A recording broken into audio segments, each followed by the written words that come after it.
Hello నమస్తే, welcome to Myra media. నేను మీ సంపత్. నిన్న అర్ధరాత్రి విజయవాడ సాక్షిగా అంబేద్కర్ విగ్రహంపై కొందరు పచ్చమూక గూండాలు చేసిన దాడి ఏదైతుందో అది చాలా చర్చనీయాంశమైంది. ఒక భారత రాజ్యాంగ వ్యవస్థాపకుడు డాక్టర్ బిఆర్ అంబేద్కర్ మీద, అంబేద్కర్ గారి స్మృతి వనం మీద టీడీపీ గూండాలు చేసిన దౌర్జన్యం ఏదైతుందో, దాడి ఏదైతుందో అది ఇప్పుడు చాలా పెద్ద చర్చకే దారితీస్తుంది. ఒక రాజ్యాంగ నిర్మాత స్మృతి వనం మీద ఇలా టీడీపీ గూండాలు అరాచకం చేయడం, వైఎస్ జగన్ గారి పేరును తొలగించడం వాళ్ళ మూర్ఖత్వం కిందకే లెక్కేసుకోవచ్చు. అంబేద్కర్ విగ్రహాన్ని వదలలేదు. బెజవాడ గడ్డపై వీరత్వం చూపిన టీడీపీ గూండాలు అనుకోవాలా వాళ్ళను, లేకపోతే కార్యకర్తలు అనుకోవాలా, లీడర్లు అనుకోవాలా అన్నది వాళ్ళకే వదిలేద్దాం. అంబేద్కర్ ఏమన్నారు రాబాయ్ మిమ్మల్ని? ఒక రాజ్యాంగ నిర్మాత, రాజ్యాంగ సృష్టికర్త అంబేద్కర్ ని, అంబేద్కర్ యొక్క స్మృతి వనానికి సంబంధించిన నేమ్ ప్లేట్లను పగలగొట్టడానికి మీకు అధికారం ఎవరిచ్చిండ్రు? కొన్ని కోట్ల మందికి వెలుగైన దేవుడు లాంటి రాబాయ్. అసలు దీనికి సంబంధించిన వివరాలు అసలు ఏం జరిగిందో ఒకసారి తెలుసుకునే ప్రయత్నం చేద్దాం.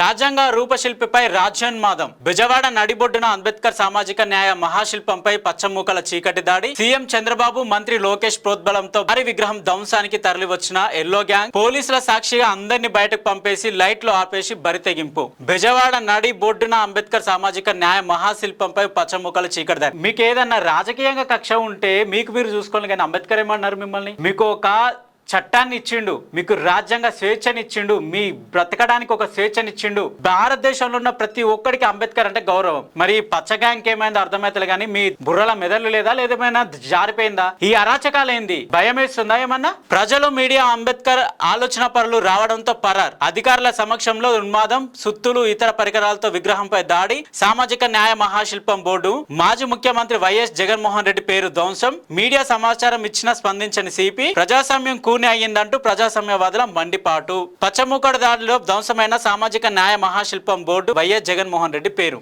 మీ ప్రభుత్వం మొత్తం మీరు ఏది చేసుకుంటూ పోతే అది చెల్తుంది అనుకుంటున్నారా, లేకపోతే మీకేమన్నా వెనకాలండి ఎవరైనా ప్రోత్సహిస్తున్నారా? మీ ఇష్టం ఉన్నట్టు చేసుకోండి, మీ వెనకాల మేము ఉన్నామని చెప్పేసి ఏమన్నా రెడ్ బుక్ రాజ్యాంగం గిట్లా ఏమన్నా చెప్తుందా మీకు? ప్రజలు తిరగబడే రోజులు దగ్గర పడుతున్నాయి అనుకుంటున్నా. మీకు రాజకీయంతో ఇప్పటికే మీ రాజకీయ కక్షలేందో ఏపీ ప్రజలు ప్రతి ఒక్కరు గమనిస్తూనే ఉన్నారు. సామాజిక అభ్యున్నతి ద్వారానే దళిత వర్గాల తలరాత మారుతుందని రాజ్యాంగ నిర్మాత డాక్టర్ బాబాసాహెబ్ అంబేద్కర్ నినాదించిన గురువారం నాటికి సరిగ్గా 95 ఏళ్లు.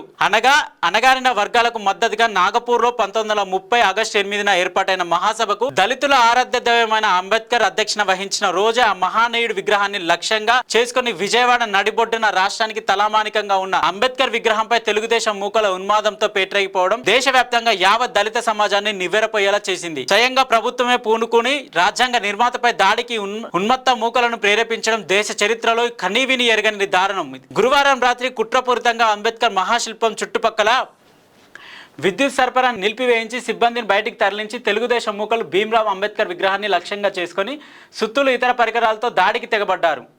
రాజ్యాంగాన్ని పరిరక్షించాల్సిన కొందరు అధికారులు పోలీసుల సమక్షంలో ఈ సామాజిక న్యాయ మహాశిల్పాన్ని ధ్వంసం చేసేందుకు బరితెగించారు. పోలీసుల సమక్షంలో నువ్వు రాజ్యాంగ చట్టబద్ధంగానే నీకు పోలీస్ అధికారం అనేది వచ్చింది. అలాంటిది అంబేద్కర్ విగ్రహాన్ని కూల్స్తా అంటే మీరు పక్క నుండి ఎలా దాన్ని ప్రోత్సహిస్తారు, ఎలా ఎంకరేజ్ చేస్తారు? వీరి మాటలను రాజ్యాంగాన్ని పరిరక్షించాల్సిన కొందరు అధికారులు పోలీసుల సమక్షంలో ఈ సామాజిక న్యాయ మహాశిల్పాన్ని ధ్వంసం చేసేందుకు బరితెగించారు.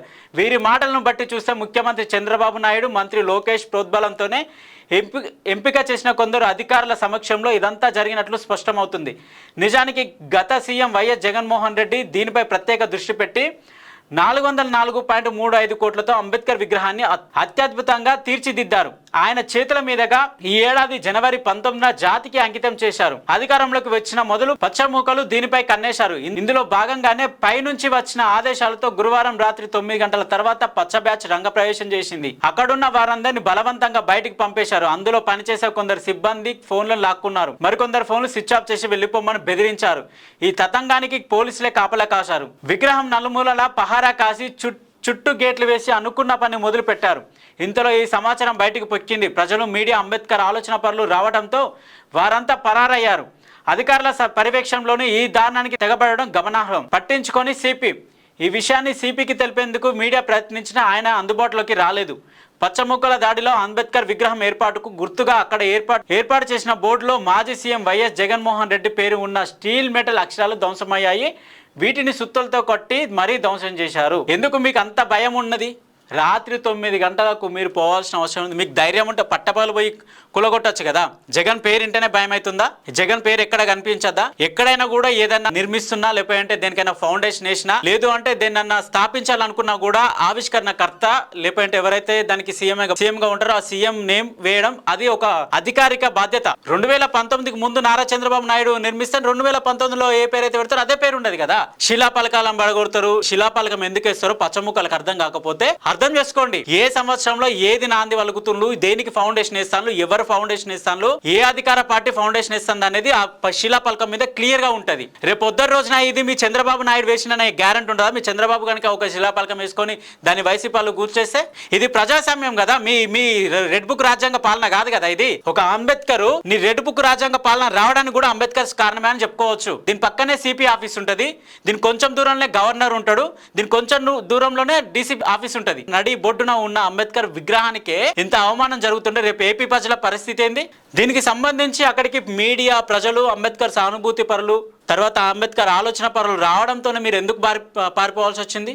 ఎందుకు లైట్ ఆఫ్ చేయాల్సి వచ్చింది? అసలు అంబేద్కర్ విగ్రహం ఉన్న చోట పోలీసులకు బాధ్యత లేదా? ప్రజాస్వామ్యబద్ధంగానే కదా మనం జీవించేది. రాత్రి 9 గంటలకు సిబ్బంది దగ్గర ఉన్న ఫోన్ లాక్కొని వాళ్ళ ఫోన్ స్విచ్ ఆఫ్ చేసి వాళ్ళని నిలగొట్టి ఈ దారుణాన్ని కూడా కడతారా? మీకేదైనా పాలన చెయ్యాలనిపిస్తే ఒక సర్క్యులర్ జారీ చేయండి, ఒక నోట్ రిలీజ్ చేసి అంబేద్కర్ విగ్రహానికి జగన్మోహన్ రెడ్డి పేరు ఉండడం సరికాదు, రాజ్యాంగబద్ధంగా విరుద్ధమైనది, దీనికి ఈ పేరు ఉండాలని చెప్పేసి మీరు ఒక సజెషన్ చేయండి. అంతేగాని ఎవరికి నచ్చినట్టు వాడు చేసుకుంటూ పోతా, ఎవరికి నచ్చినట్టు వాడు ఉంటా అంటే కాదు కదా.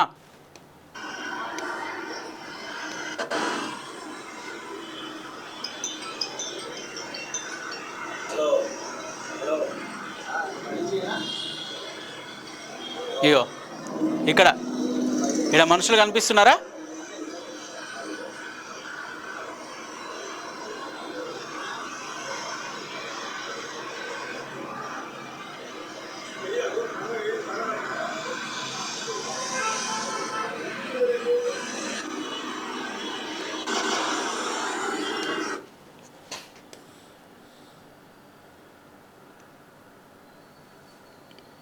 ఇక్కడ మహాశిల్పం ఆవిష్కరణ వైఎస్ జగన్మోహన్ రెడ్డి అనే పేరుంటుంది. ఇక్కడ ఇలాంటి అరాచకాన్ని ఎవరు ఖండించాలి? ఒక భారత రాజ్యాంగ నిర్మాత మీద ఇట్లా అరాచకం జరిగితే ఇంతవరకు ఒక టీడీపీ నాయకుడు అనేటోడు కూడా స్పందించలేదు. రెడ్ బుక్ రాజ్యాంగంలో ఈ పేరు కూడా ఉన్నదా? అయితే అంబేద్కర్ పేరు కూడా ఉన్నదా రెడ్ బుక్ రాజ్యాంగంలో? మీకు కొంచెం బుర్రలు పెట్టి ఆలోచించుండి. ఎవరి మీద దాడి చేస్తున్నాం, దేని మీద దాడి చేస్తున్నాం, ఆ దాడి ఎంత దూరం పోతుంది? ఇందులో బీజేపీ వాళ్ళకు కూడా పాలున్నట్టే కదా. దీనిపైన ముఖ్యమంత్రి చంద్రబాబు నాయుడు, నారా లోకేష్, డిప్యూటీ సీఎం ఉన్న పవన్ కళ్యాణ్ కూడా స్పందించాలి. దేశంలోనే 4వ స్థానంలో అతిపెద్ద విగ్రహం అంటే ఇది విజయవాడ. ఒక టూరిస్ట్ ప్లేసే ఉన్నది. రాజకీయం అంటే సుపరిపాలన దిశగా ఎట్లా పోవాలనే దాని గురించే ఆలోచించాలి. దీని వెనకాల రెడ్ బుక్ రాజ్యాంగం, రెడ్ బుక్ పాలన, నారా లోకేష్ ఉన్నాడని చెప్పేసి అంటున్నారు. మరి నారా లోకేష్ గారు ఏం సమాధానం చెప్తారో కూడా చూడాలి. ఇలాంటి పాలన ప్రజలు కావాలని కోరుకునేది ఏపీ ప్రజలు అనేది కూడా అనుకుంటున్నారు. ప్రజలు ఇలాంటి పాలన మాకు కద్దు అనే విధంగా మీరు చేస్తున్నారు. సో ఇలానే చేసుకుంటూ పోతే మీ పాలనకే ఇబ్బంది. సో ఏపీ ప్రజలు అడుగుతున్నారు. ఏపీ ప్రజలు కామెంట్లు చూస్తే అర్థమవుతుంది మీ మీద ఎంత వివక్ష మొదలవుతుందా అనేది. సో తొందరలోనే దగ్గర పడుతుందేమో. అలాంటి పాలన, అలాంటి పరిస్థితి తీసుకొచ్చుకోవద్దని జనాలు కూడా కోరుకుంటున్నారు. సో ఇలాంటి దాడులు చేయడం మానుకోండి, పరిపాలన మీద దృష్టి పెట్టమని చెప్పేసి ఏపీ ప్రజలు కూడా కోరుకుంటున్నారు. సో ఇది ఎంత మాత్రము ఉపేక్షించదగ్గ విషయం కూడా కాదు. సో ఒకవేళ మీరు కుల రాజకీయాలు చేసుకుంటా అంటే దళితులు తిరగబడాల్సి వస్తుంది, పేదవారు తిరగబడాల్సి వస్తుంది. అప్పుడు ఇక మీ ప్రభుత్వము మీరు ఏం చేసుకుంటారో అది మీ ఇష్టం. సో చూస్తూనే ఉండండి మైరా మీడియా. నేను మీ సంపత్. Thank you.